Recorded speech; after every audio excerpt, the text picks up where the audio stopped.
Good evening good evening good evening everyone. सभी को बहुत बहुत नमस्कार।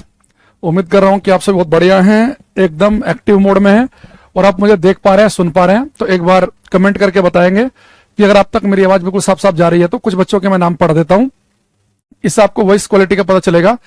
आदर्श कुमार कह रहे हैं हेलो, काजल कह रही है क्लास नहीं चल रही, चल गई है। दिवाकर तिवारी जी कह रहे हैं गुड इवनिंग। सोनू, सिवी, शाहिल, धीरज चौधरी, अर्सी, अवनी, मिस वर्ल्ड। अरे भाई साहब,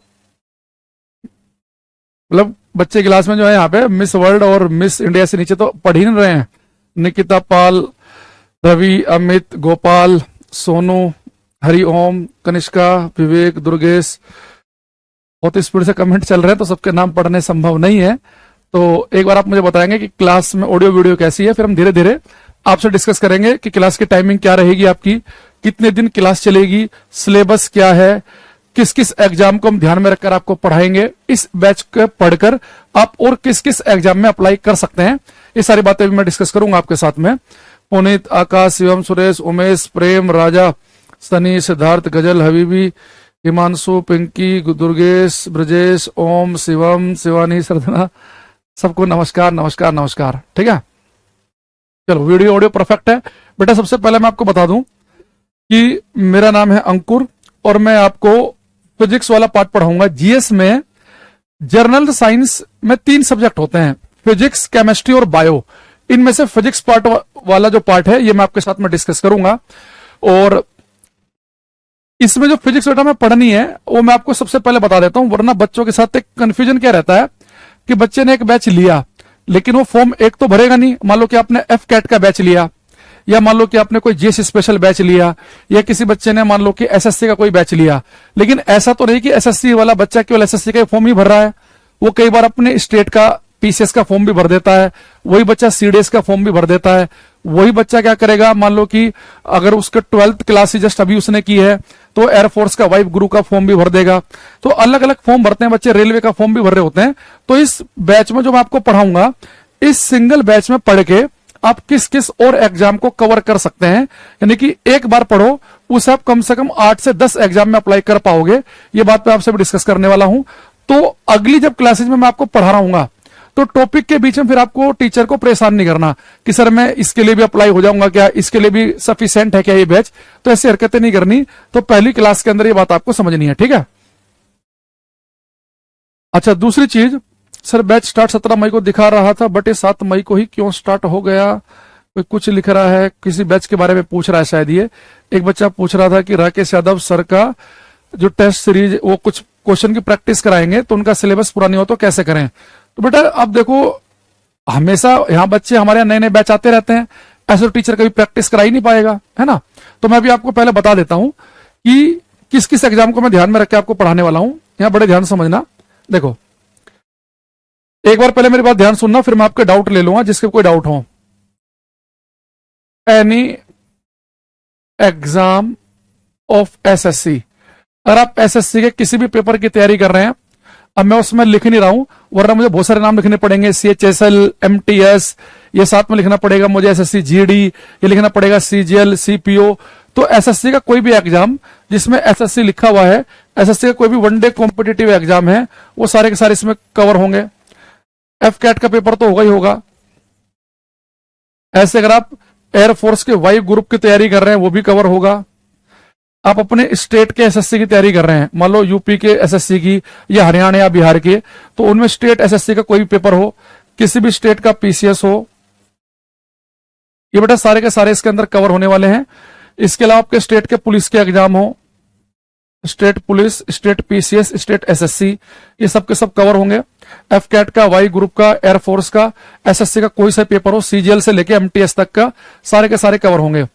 रेलवे के भी कुछ एग्जाम इसमें कवर हो जाएंगे, जैसे कि अगर आप देखो एनटीपीसी का पेपर तो खैर अब आने वाला ही है, तब तक तो सिलेबस नहीं हो पाएगा। तो एनटीपीसी का पेपर हो या आगे आप एनटीपीसी का कभी एग्जाम दें, ठीक है, वो इसके अंदर कवर हो जाएगा। तो रेलवे के भी एनटीपीसी का पेपर जो है उसका लेवल एसएससी के जैसा सही रहता है, तो वो भी अपने आप से कवर हो जाएगा, ठीक है। तो यहाँ पे एक चीज देखना, तो अब क्या होगा कि आप एसएससी के किसी पेपर की तैयारी करो, आपको अलग से पढ़ने की जरूरत नहीं है। जो क्लास में पढ़ाऊंगा उसे पढ़ के चले जाना। अपने स्टेट का पीसीएस दो, स्टेट वाले एग्जाम दो, वो सब भी कवर होंगे। रेलवे में थोड़ा सा बस ये है, हाँ, यूपीएससी का सीडीएस कवर हो जाएगा, सीडीएस। एनडीए भी ऑलमोस्ट कवर हो जाएगा। हालांकि एनडीए के लिए डिफेंस में अलग बैच चलते हैं, लेकिन एनडीए में भी समझो कि एनडीए में फिजिक्स के क्वेश्चन थोड़े ज्यादा आते हैं, 25 के आसपास। तो इस क्लास से भी, जिसमें मैं एनडीए को ध्यान में रख के नहीं पढ़ाऊंगा, इस क्लास से भी आप 18 से 20 क्वेश्चन बना सकते हैं, तो उसमें आपको टेंशन लेने की जरूरत नहीं है, ठीक है। अच्छा, अब यहां पर ये सारी बातें मैं आपके साथ अभी डिस्कस कर रहा हूं। क्लास कितनी होंगी, ये मान के चलो मोटा मोटी 45 क्लास के आसपास होंगी। हालांकि जो मैं क्लास आपको 45 देखने को मिलेंगी, पर वो क्लास एक्चुअल में होंगी 30-32 ही। वो 45 नंबर क्यों दिखते हैं, क्योंकि मैं क्लास में बच्चों को थ्योरी के साथ क्वेश्चन की प्रैक्टिस भी कराता हूं।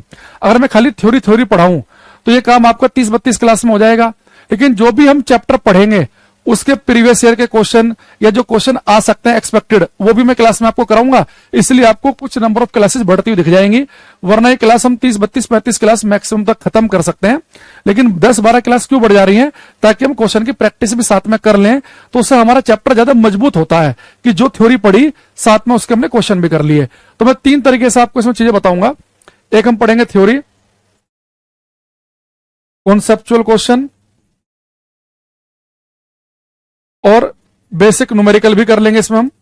हालांकि जो न्यूमेरिकल हैं ये एसएससी वगैरह के एग्जाम के लिए, पीसीएस वगैरह के एग्जाम के लिए इतने इंपॉर्टेंट नहीं होते हैं, लेकिन कई बार पेपर में फॉर्मूला बेस्ड पूछ लेता है। तो जो फॉर्मूला बेस्ड बिल्कुल बेसिक से हैं, जो केवल फॉर्मूले वैल्यू पुट करने टाइप के हैं, वो भी हम इस बैच में डिस्कस कर लेंगे। हालांकि हम ज्यादा डीप में, गहराई में जो न्यूमेरिकल है वो साइंस स्पेशल बैच में पढ़ाते हैं, लेकिन जिन पेपर की आप तैयारी कर रहे हैं इनमें भी बिल्कुल बेसिक जो होगा उसे भी हम टच करेंगे, तो इसलिए आपको टेंशन लेने की जरूरत नहीं है, वो भी ऑटोमेटिकली आपका कवर हो जाएगा, ठीक है। बाकी देखो, हम बहुत ज्यादा डिटेल में क्यों नहीं जाएंगे, वजह यह है, जैसे मान लो कि अगर आप एसएससी के पेपर दे रहे हो, तो एसएससी में दिक्कत क्या है कि फिजिक्स के 2 ही क्वेश्चन आएंगे। भाई एसएससी में टोटल क्वेश्चन ही 25 होते हैं, 2 क्वेश्चन फिजिक्स के, 2 हिस्ट्री के, 2 ज्योग्राफी के, 2 पॉलिटी के, तो लगभग हर सब्जेक्ट के 2 ही क्वेश्चन आते हैं। तो क्या 2 क्वेश्चन के लिए मुझे आपको 90-100 लेक्चर पढ़ाने चाहिए? नहीं। तो 2 क्वेश्चन के लिए 30-35 लेक्चर सफिशिएंट है। लेकिन बात यहां पे केवल 2 क्वेश्चन की नहीं है, क्योंकि जो बच्चा सीजीएल दे रहा है वो सीपीओ भी दे रहा है, सीपीओ में थोड़ा क्वेश्चन एक आधा एक्स्ट्रा आ जाता है, वो बच्चा सीएचएसएल भी दे रहा है, वो एमटीएस भी दे रहा है, यानी आपको हर एक में 2-2 क्वेश्चन मिलेंगे, तो 10-12 क्वेश्चन का मटेरियल हो गया ये। ऐसे मान लो कि आप एफकेट देने जा रहे हैं, इसमें 3-4 क्वेश्चन तक मिल जाते हैं, वाई ग्रुप में भी 3-4 क्वेश्चन मिल जाते हैं, स्टेट पीसीएस में बिहार में खासतौर से साइंस अच्छी खासी आती है, तो वहां पे हो सकता है कि फिजिक्स से 4-5 क्वेश्चन मिल जाए। तो अब जिन पेपर की हम तैयारी कर रहे हैं उनमें फिजिक्स 2 से लेकर 5-6 क्वेश्चन तक आती है, तो इसलिए हमें बहुत ज्यादा डिटेल में जाने की जरूरत नहीं है। लेकिन अगर आप ऐसे पेपर की तैयारी कर रहे हैं जहां साइंस की वेटेज ज्यादा है, जैसे रेलवे का ग्रुप डी का पेपर, वहां 25 नंबर की साइंस आती है, तो अकेले फिजिक्स के ही 10 क्वेश्चन आते हैं, तो वहां पे आपको साइंस स्पेशल बैच पढ़ना चाहिए। आप मान लो कि पेपर दे रहे हैं एनडीए का, 25 क्वेश्चन आते हैं, तो साइंस स्पेशल बैच ले लो। आप मान लो कि पेपर दे रहे हैं टेक्नीशियन का रेलवे में, वहां 40 नंबर की साइंस आती है, अकेले फिजिक्स के 13-14 क्वेश्चन आते हैं, तो वहां पर आप साइंस स्पेशल बैच ले सकते हैं। तो जिन पेपरों में साइंस ज्यादा पूछी जाती है उनके लिए स्पेशल बैच बेस्ट रहते हैं, लेकिन जिन पेपर की आप तैयारी कर रहे हैं इनके लिए जितना मैं क्लास में बताऊंगा ये भी मोर देन इनफ है, इसमें आपको टेंशन लेने की जरूरत नहीं है। जितना बताएंगे ये भी एक्स्ट्रा ही है, क्योंकि यहां पर हम एक बार की तैयारी से कम 10 पेपर को हम कवर कर रहे हैं, ठीक है। लेकिन ये मैंने एनडीए पे लिख दिया है, क्योंकि एनडीए का बैच नहीं है कोई, ये कोई एनडीए का बैच थोड़ी ना है। मैंने बता दिया कि मान लो किसी बच्चे को देना है, जस्ट 12th किया उसने, तो उसका भी फायदा हो जाएगा, पर ये कोई स्पेशल एनडीए का बैच नहीं है। अगर किसी को एनडीए के लिए पढ़ना है तो उसके लिए बेस्ट है कि या तो डिफेंस में एनडीए का ही कोई प्रॉपर बैच आ रहा वो ले ले, या फिर वो साइंस स्पेशल बैच से पढ़े, ठीक है। दूसरा, ये हम जितने पढ़ रहे हैं जीएस स्पेशल टाइप के जो बैच होते हैं, ये एसएससी को, स्टेट पीसीएस को, इन सबको ध्यान में रख के पढ़ाए जाते हैं। तो इनमें हम इन जितने पेपर मैंने सामने लिखे ये सारे के सारे आपके ऑटोमेटिकली कवर हो जाएंगे। और एक ऐसी बदतमीजी दिमाग से पैदल वाले काम नहीं करने क्लास में। एक बच्चा है राजन यादव, यहाँ पे क्या लिखा है, स्टेट पुलिस, कह रहा है जी यूपीएसआई हो जाएगा क्या? टीचर को लगना भी चाहिए कि आप सरकारी नौकरी लेने लायक हो। जब यहाँ पे हमने लिख दिया स्टेट पुलिस, तो यूपीएसआई लिखना कुछ अलग से जरूरी है? एक धुरंधर क्या कह रहा है कि जी सीजल हो जाएगा, कि जब बेटा ने लिख दिया एनी एग्जाम ऑफ एसएससी, तो सीजल ऑटोमेटिकली इंक्लूड है। तो आपको थोड़ा सा ये फर्जी कमेंटबाजी से बचना है, आपको लगना चाहिए टीचर को कि भाई आप समझदार बच्चे हैं, ठीक है। कमेंट सबके हमें दिख रहे हैं। अब आते हैं हम नोट्स के ऊपर। देखो, बैंकिंग में कोई ये जीएस साइंस वगैरह नहीं आते, बेटे इधर आओ, 1 मिनट रुको। चलो चलो बेटे, ये बच्चे बहुत गुस्से वाले हैं, इन्हें डिस्टर्ब नहीं करना बिल्कुल भी, इधर आओ। चलो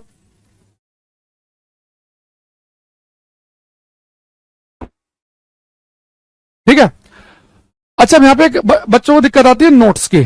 अब यहाँ देखो, नोट्स के लिए क्या करना है, बच्चा क्या करता है कि मेहनत करना नहीं चाहता, समस्या उसके साथ में ये है। सिलेक्शन चाहता है वो कि सरकारी नौकरी लग जाए, मजा आ जाए, मैं भी निकलूं समाज में तो चार आदमी मेरी इज्जत करें, लेकिन उसे मेहनत नहीं करनी। भाई सबसे बढ़िया तरीका ये होता है, हालांकि जो मैं आपको यहां पढ़ाऊंगा उसकी एक डेली पीएनजी आपको मिल जाएगी, जो भी आपको पढ़ाया जाएगा ना, तो जो पीडीएफ होगी पूरी प्रॉपर आपको मिलेगी, नोट्स आपको मिलेंगे, जो भी बोर्ड पे मैं लिख दूंगा हर एक चीज आपको मिलेगी।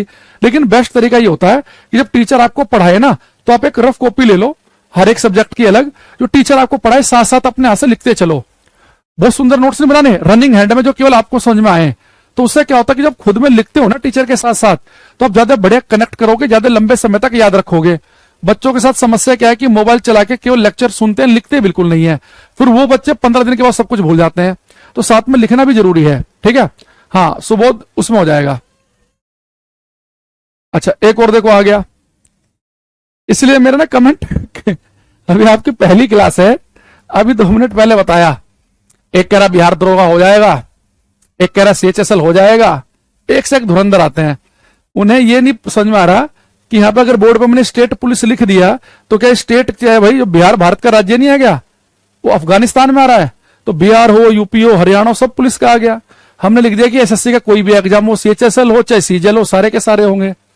पीएनजी कहां मिलेगी, नोट्स वाले सेक्शन मिल जाएगी आपको क्लास खत्म होने के बाद। अब क्लास की टाइमिंग कब कब क्लास होगी वो सुनेंगे, फिर सिलेबस पे आएंगे हम। देखो आपकी जो क्लास की टाइमिंग रहेगी, क्योंकि हम चाहेंगे कि अब आपका फिजिक्स स्टार्ट हो गई है तो जल्दी जल्दी आपका फिजिक्स खत्म हो जाए, तो आपकी क्लास मेरे साथ रहेगी मंडे टू फ्राइडे, सोमवार से शुक्रवार, शाम को 7:45 से 9 बजे वाले स्लॉट में।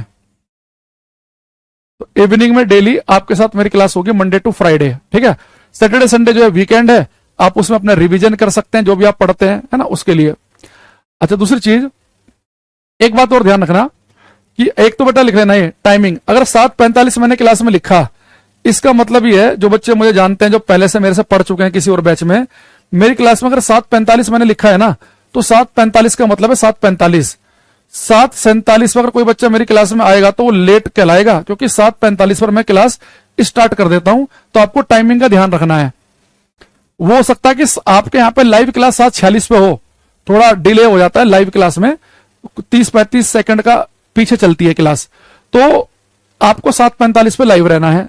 दूसरी चीज, ग्रुप डी कवर होगा कि नहीं होगा ये मैं पहले बता चुका हूं कि अगर किसी बच्चे को रेलवे ग्रुप डी टेक्नीशियन वगैरह की तैयारी करनी है तो उनके लिए बेस्ट है कि वो रेलवे स्पेशल या कोई साइंस स्पेशल बैच ज्यादा बढ़िया ले लें, ठीक है। अच्छा, दूसरी चीज, एक बात और यहां देखना ध्यान से, मैंने कहा कि एक तो 7:45 से 9 बजे वाला आपको बैच रखना है टाइमिंग। दूसरा, अब आते हैं हम क्लास में, एक चीज ध्यान रखनी है आपको कि मेरी आदत है क्वेश्चन बहुत ज्यादा पूछने की। मैं थोड़ी सी चीज बताऊंगा, क्वेश्चन पूछूंगा आपसे, आप रिप्लाई करोगे, मैं आपका आंसर पढ़ूंगा, भाई ये बच्चे का ठीक है, इसका गलत है। तो आपको इस चक्कर में नहीं पढ़ना कि टीचर मेरा नाम बोल दे। मैं हर क्लास में कम से कम 8-10 क्वेश्चन पूछता हूं, तो हो सकता है किसी न किसी में आपका नाम आ ही जाएगा। तो आपको क्लास में ऐसी हरकतों से बचना है कि मेरा नाम ले लो, क्या मैं लाइव हूं, क्या आप मुझे देख पा रहे हो, क्या आप मुझे सुन पा रहे हो। कुछ बच्चे तो ऐसे ही कह देते हैं। एक दिन मैंने क्या किया, क्लास चल रही थी तो एक बच्चा कह रहा जी क्या आप मुझे देख पा रहे हो। मैंने कहा एक काम करो, ये कैमरा जो है ये ऑन करो, जो एप्लीकेशन आप जब स्टार्ट करते हो ना, लिखते हो ना कि अलाउ कैमरा, मैंने कहा कैमरा अलाउ एक बार दिखाना कौन कौन बच्चा क्या कर रहा है। मैंने ऐसे कह दिया, यार ये रवि बच्चा कैसे लेटा हुआ है, खाट पे लेटा हुआ, पैर पे पैर रख के, बनियान में, सीधे बैठ के पढ़ो। तो ऐसे ऐसे बच्चे हैं, वो कह रहे जी गलत बात है, आपने कैमरा कैसे चला दिया, मैं तो निक्कर में बैठ के पढ़ रहा हूं। तो उन्हें ये भी नहीं पता चलता कि टीचर आपको देख सकता है कि नहीं देख सकता, वो उसी में भावुक हो जाते हैं वो। तो इसलिए क्लास में नाम ले लो, मैं फलानी धरती से बोल रहा हूं, मेरा परिणाम स्वीकार करें, स्वीकार करें, मेरे पिताजी मेरे बगल में बैठ के देख रहे हैं, कृपया उन्हें हेलो बोल दो। तो ये नहीं करना है, ठीक है, इनसे थोड़ा हमें बच के रहना है। अच्छा, अब उससे आपको फायदा है, वरना टाइम खराब होगा, टीचर फालतू कमेंट में फंसेगा, है ना। और मैंने लिख दिया यहाँ पे कि यूपीएससी का सीडीएस कवर हो जाएगा, लेकिन जो सिविल सर्विसेज एग्जाम है वो कवर नहीं होगा, क्योंकि यूपीएससी का जो सिविल सर्विसेज एग्जाम होता है ना, उसमें ये आपका स्टैटिक साइंस नहीं आती, उसमें करंट से जुड़ी हुई साइंस आती है, साइंस एंड टेक। तो ये जो सिलेबस हमारा होता है जनरल कंपटीशन का, जो सीडीएस में, एनडीए में, एसएससी में, पीसीएस में, एफकेट में, या मान लो और पेपर में आता है, वो वहां पर मैच नहीं करेगा, है ना, उसका अलग है। अब एक बार हम सिलेबस देख लेते हैं। किसी भी जनरल कंपटीशन में आपको किस किस टॉपिक से क्वेश्चन देखने को मिलते हैं, ये मैं आपको बता देता हूं। ये जो हम सिलेबस क्लास में कवर करेंगे, उसमें बेटा एक चैप्टर पढ़ेंगे हम ऑप्टिक्स, प्रकाशिकी। ऑप्टिक्स प्रकाशिकी का मतलब है प्रकाश की, लाइट की बात की जाएगी। और इसी ऑप्टिक्स चैप्टर का एक पार्ट और होता है लेंस एंड मिरर। तो कई बार बच्चे बोलते हैं जी लेंस एंड मिरर तो आपने लिखा ही नहीं है। तो लेंस और मिरर, लेंस और दर्पण, ये ऑप्टिक्स का ही पार्ट है। ये लेंस और दर्पण, तो ये आप टेंशन मत लेना। जब आपको ऑप्टिक्स पढ़ाया जाएगा, जिसके अंदर मैं परावर्तन रिफ्लेक्शन पढ़ाऊंगा, अपवर्तन रिफ्रैक्शन पढ़ाऊंगा, स्कैटरिंग परकिरणन पढ़ेंगे, तो उन सब में जब ये सारे टॉपिक पढ़ रहे होंगे, लेंस और मिरर भी पढ़ेंगे। एक चैप्टर बेटा हीट उष्मा का है आपके साथ, जो हम फर्स्ट स्टार्ट करेंगे हम हीट के साथ में। इस बैच में हीट के साथ स्टार्ट करेंगे हम। एक इलेक्ट्रिसिटी एंड मैग्नेटिज्म। तो अगर कोई बच्चा रेलवे के पेपर की भी तैयारी कर रहा है साथ में, तो इलेक्ट्रिसिटी, मैग्नेटिज्म, ये ऑप्टिक्स, ये बड़े इंपॉर्टेंट चैप्टर में से एक रहते हैं वहां पर। जैसे एक बच्चा कह रहा था असिस्टेंट लोको पायलट, हालांकि उसका पेपर हो गया है, आगे आएगा पेपर उसका, उसमें ये हीट चैप्टर बड़ा इंपॉर्टेंट रहता है असिस्टेंट लोको पायलट में। एफ कैट का जो पेपर है उसमें कोई ऐसा इंपॉर्टेंट कोई पर्टिकुलर चैप्टर नहीं है, किसी भी चैप्टर से क्वेश्चन आ भी सकता है, किसी से नहीं भी आ सकता है ना, तो सब कुछ ही पढ़ना है। ऐसे एसएससी पीसीएस वगैरह में भी कोई फिक्स नहीं होता। रेलवे का फिर भी एक थोड़ा सा रहता है कि रेलवे जो है वो थोड़ा ऑप्टिक्स, इलेक्ट्रिसिटी, मैग्नेटिज्म पे ज्यादा झुकाव रहता है उसका। असिस्टेंट लोको पायलट में और टेक्नीशियन के पेपर में हीट के क्वेश्चन आ जाते हैं, है ना। ग्रुप डी में जैसे हीट कम पूछता है, बाकी पेपर में रेलवे ज्यादा पूछ लेता है। ऐसे एक चैप्टर में पढ़ेंगे वेव तरंग, इसमें हम दो तरह की वेव पढ़ेंगे। एक पढ़ेंगे हम साउंड वेव, ध्वनि तरंग, एक हम पढ़ेंगे इलेक्ट्रोमैग्नेटिक वेव। अच्छा, मान लो कोई बच्चा ऐसा है, उसने कहा सर मैं तो देखो ग्रुप डी की भी तैयारी कर रहा हूं, रेलवे की, असिस्टेंट लोको पायलट की भी कर रहा हूं, अब मैं दूसरा बैच तो ले नहीं सकता, एक बैच ले लिया, दो मैं कैसे पढ़ूं। तो सर टेंशन लेने की बिल्कुल जरूरत नहीं है। जो मैं इस क्लास में पढ़ाऊंगा, देखो मैं उन बच्चों के लिए बता रहा हूं जो बच्चे रेलवे ग्रुप डी की तैयारी कर रहे हैं, वहां साइंस थोड़ी ज्यादा आती है, या असिस्टेंट लोको पायलट की कर रहे हैं, या टेक्नीशियन की कर रहे हैं, और वो कह रहे हैं जी हम जो है वो रेलवे स्पेशल बैच नहीं ले सकते, हमने ये बैच ले दिया, हमारे पास ज्यादा पैसे नहीं है, इधर उधर खराब करने के नाम घर वालों को कह सकते।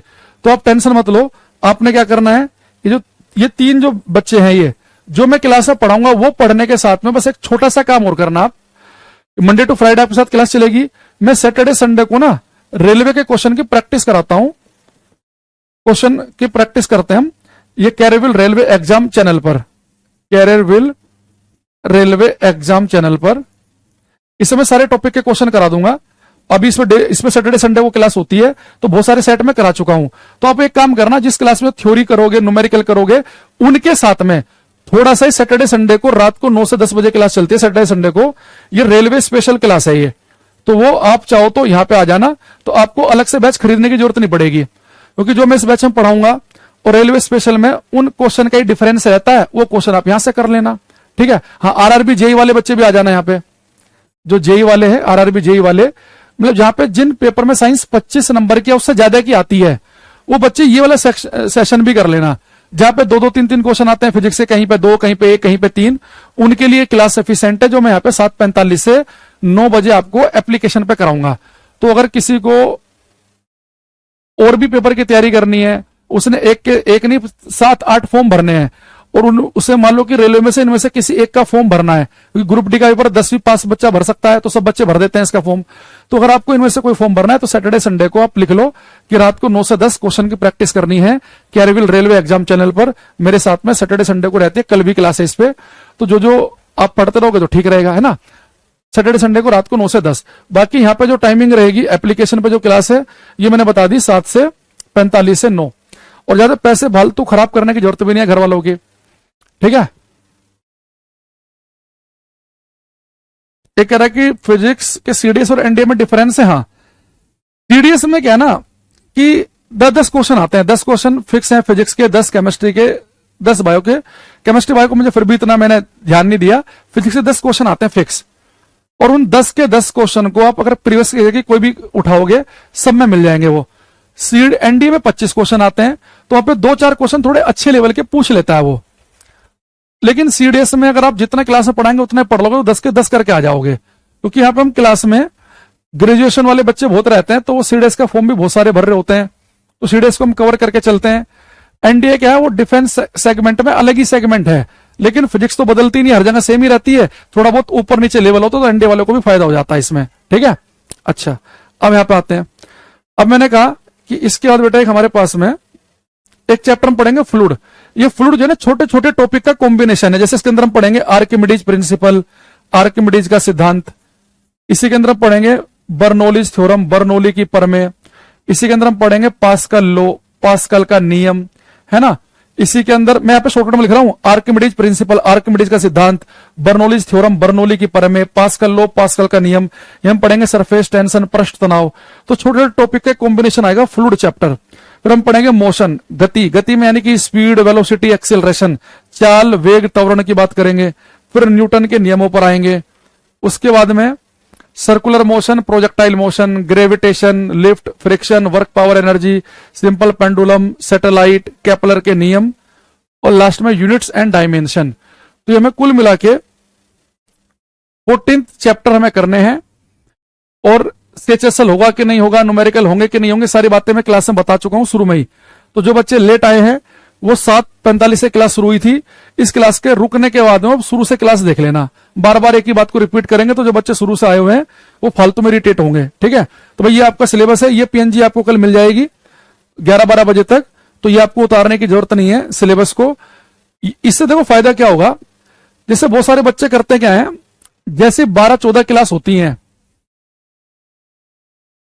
ये बच्चा कह रहा वीओडी से कर लिया तो यहाँ पढ़े कि नहीं। नहीं, अगर किसी बच्चे ने पहले किसी जीएस स्पेशल बैच में या साइंस स्पेशल बैच में पढ़ा हुआ है, या किसी बच्चे ने वीओडी से वीडियो कर रखी है, उसे अब यहाँ पे आके टाइम खराब करने की जरूरत नहीं है। वो ऑलरेडी पहले बहुत सारा पढ़ चुका है, उसे बार बार रिवाइज करता रहे, उसका काम हो जाएगा। ठीक है, सीजीएल के लिए सिलेबस क्या है, सबके लिए सिलेबस है ये सेम। फिजिक्स के हर कॉम्पिटेटिव एग्जाम में इन्हीं टॉपिक में से क्वेश्चन आते हैं जो आपके सामने लिखे हैं मैंने, कुल मिला के 14 चैप्टर। ठीक है, और सीजीएल मेंस में हर साल 2-2 क्वेश्चन हर पेपर में आए फिजिक्स के। प्री में देखो ऐसा होता है, किसी सेट में हो सकता है फिजिक्स का क्वेश्चन आ जाए, किसी में नहीं आए, किसी में ज्योग्राफी आ जाए, किसी में नहीं आए। प्री में फिक्स नहीं होता किस में पॉलिटी आएगी, किस में हिस्ट्री आएगी, किस में क्या आएगा। लेकिन मेंस में जहां पे नंबर जुड़ते हैं, 3-3 नंबर के 2 क्वेश्चन हर सब्जेक्ट के आपको मिलेंगे। आप 2022 से लेकर 25-24 तक के सारे सेट उठा के देख लो। ठीक है, अब हमारे पास में सिलेबस हो गया। सिलेबस में हमें ये चैप्टर करने हैं। मैंने आपको क्लास की टाइमिंग बता दी है ना।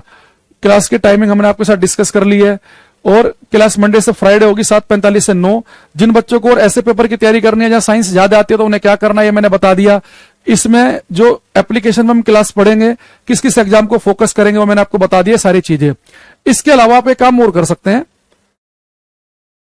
जैसे कि हम बहुत सारे कई बार ना फॉर्म निकलते हैं, तो कई बार बच्चों को पता ही नहीं चल पाता कि किसका फॉर्म निकल रहा है, किसका नहीं निकला है। बहुत सारी उन्हें बातें नहीं पता चल पाती। तो हमने मेरा एक टेलीग्राम चैनल है अंकुर सर फिजिक्स के नाम से। आप टेलीग्राम पे जाएंगे, वहां पे लिखेंगे अंकुर सर फिजिक्स, तो 3-4 चैनल खुलेंगे। उनमें से वो चैनल जिसमें 40,000 से ज्यादा बच्चे हों, वो अपना जेन्युइन चैनल है, उसे आप ज्वाइन कर लेना। इसमें एक तो डेली 10 क्वेश्चन आते हैं। आप डेली 10 क्वेश्चन आएंगे फिजिक्स के, आप उन्हें अटेम्प्ट करोगे तो बता देगा कितने % बच्चों ने कौन सा क्वेश्चन सही किया। तो 1 से लेकर 10 तक डेली 10 क्वेश्चन इसके अंदर रहते हैं, और अलग अलग एग्जाम जो निकलते रहते हैं सबकी इंफॉर्मेशन भी आती है। आप इसमें यहाँ पे ज्वाइन कर सकते हैं। ठीक है, अब मैं आपके थोड़े से कमेंट देख लेता हूं। मैंने सिलेबस आपको बता दिया। ठीक है, किसी को एक्स्ट्रा पढ़ना है तो उसके लिए क्या ऑप्शन है, अगर उसे बैच नहीं लेना है तो क्या ऑप्शन है, क्लास की टाइमिंग क्या है, क्लास कैसे लेनी है, ये सारी बातें डिस्कस कर ली है। अब हम कुछ बच्चों को कमेंट देख लेते हैं। एक बच्चा कह रहा है सर प्लीज हेल्प मी, आज का बायोलॉजी क्लास नहीं चल रहा है, प्लीज सर मैनेजमेंट टीम को बोल दें। मैनेजमेंट टीम को अपना पता चल जाएगा, आप टेंशन नहीं लो। अर्थमेटिक की क्लास कब से होगी? देखो अब मैं आपको एक बात थोड़ा सा और बता दूं, आप इस बात को प्लीज थोड़ा सा समझने की कोशिश करना। बेटा ये जो मैं क्लास लेता हूं ऑनलाइन क्लास, ये जो स्टूडियो है मेरे घर पे लगा हुआ है, मैं अपने घर से क्लास लेता हूं। ठीक है, और ऑनलाइन क्लास में चाहे यहां से लूं चाहे कैरेबिल के ऑफिस में जाके लूं, आपको तो कुछ पता चलना नहीं है। अब मैं जब अपने यहां पे घर से क्लास ले रहा हूं तो मुझे पता ही नहीं होता है कि किस बैच में कौन सा टीचर पढ़ा रहा है, मुझे केवल अपने सब्जेक्ट का पता होता है। तो आप मेरे से अनुरोध है कि आप ये ना पूछें कि उस टीचर की क्लास कब होगी कब नहीं हुई कौन छुट्टी पे है, वो ही टीचर आपको बताएगा, ठीक है। तो इस बात को थोड़ा सा ध्यान रखें। इंग्लिश और हिंदी हम दोनों में पढ़ेंगे, हिंदी इंग्लिश दोनों में, हिंदी और इंग्लिश दोनों में।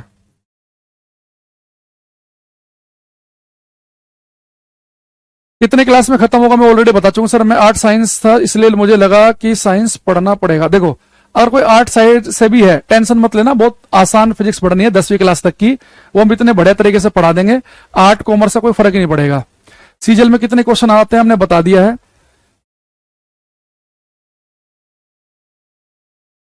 सी सेट में ऐसा कोई क्वेश्चन नहीं पूछेगा सर। आज इंट्रोडक्शन लेक्चर है नहीं, आज बस मुझे केवल आपसे केवल ये डिस्कस करने आता है कैसे कैसे क्लास होंगी। क्लास प्रॉपर मंडे से ही लेंगे, मंडे टू फ्राइडे।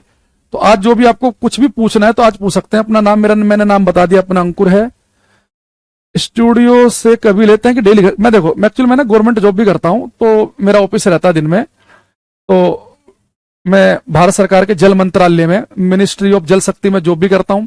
वही मिनिस्ट्री जिसने पाकिस्तान का पानी रोक दिया। अभी हमारे यहाँ बड़ा काम चल रहा है आजकल इसमें कि किस डैम की कैपेसिटी बढ़ानी है, कहां पे कैनाल निकालनी है ना। पाकिस्तान को मुंह तोड़ जवाब देना भी जरूरी है। तो उस मिनिस्ट्री में वर्किंग भी हूं, तो मैं अपने घर से ही क्लास लेता हूं। तो स्टूडियो में जाता हूं, सैटरडे को चला गया, जिस दिन छुट्टी वाले दिन चला गया, वहां से भी लेते हैं, पर जनरली यहीं से ही, ठीक है। ग्रुप डी में के लिए जो ज्यादा इंपॉर्टेंट टॉपिक है मैं आपको बता देता हूं। ग्रुप डी के लिए ज्यादा जो इंपॉर्टेंट टॉपिक है वो ऑप्टिक्स, इलेक्ट्रिसिटी, मैग्नेटिज्म, वेव और फिर यह मोशन से, मोशंस में ये वर्क पावर एनर्जी तक, ठीक है। और ये 12-13 नंबर आप थोड़ा सा स्किप कर सकते हैं, थोड़ा सा। और हीट पे भी आप रिस्क ले सकते हैं ग्रुप डी के लिए। ग्रुप डी के लिए हीट पे रिस्क ले सकते हैं, फ्लूइड वाले चैप्टर पर रिस्क ले सकते हैं, 12-13 पे ले सकते हैं, 14 तो पढ़ना है। लेकिन अगर आप रेलवे के बाकी और किसी पेपर के लिए तैयारी कर रहे हैं ग्रुप डी को छोड़ के, तो हीट बहुत इंपॉर्टेंट चैप्टर है, बहुत क्वेश्चन आते हैं इसे भर भर के। तो बाकी और सब में सारे के सारे चैप्टर इंपॉर्टेंट है, चाहे एसएससी हो, एफकैट हो, चाहे सीडीएस हो, एनडी सब इंपॉर्टेंट है। लेकिन ग्रुप डी में जनरली आप 2 नंबर, 5 नंबर, 12-13 नंबर पे हल्का सा रिस्क ले सकते हैं। कंपेरेटिवली कम क्वेश्चन देखने को मिलते हैं यहाँ पे। नहीं, सैटरडे को क्लास नहीं लेंगे, मंडे टू फ्राइडे चले। तो चलो आज के लिए मैं बस आपसे यही बताने आए थे हम आपको। बाकी हम मंडे से क्लास आपके साथ लेंगे, इंट्रोडक्शन क्लास थी। तो अब मिलते हैं मंडे को, तब तक के लिए thank you, bye, take care everybody, अपना ध्यान रखना। और मंडे को टाइम से आ जाना 7:45 पे।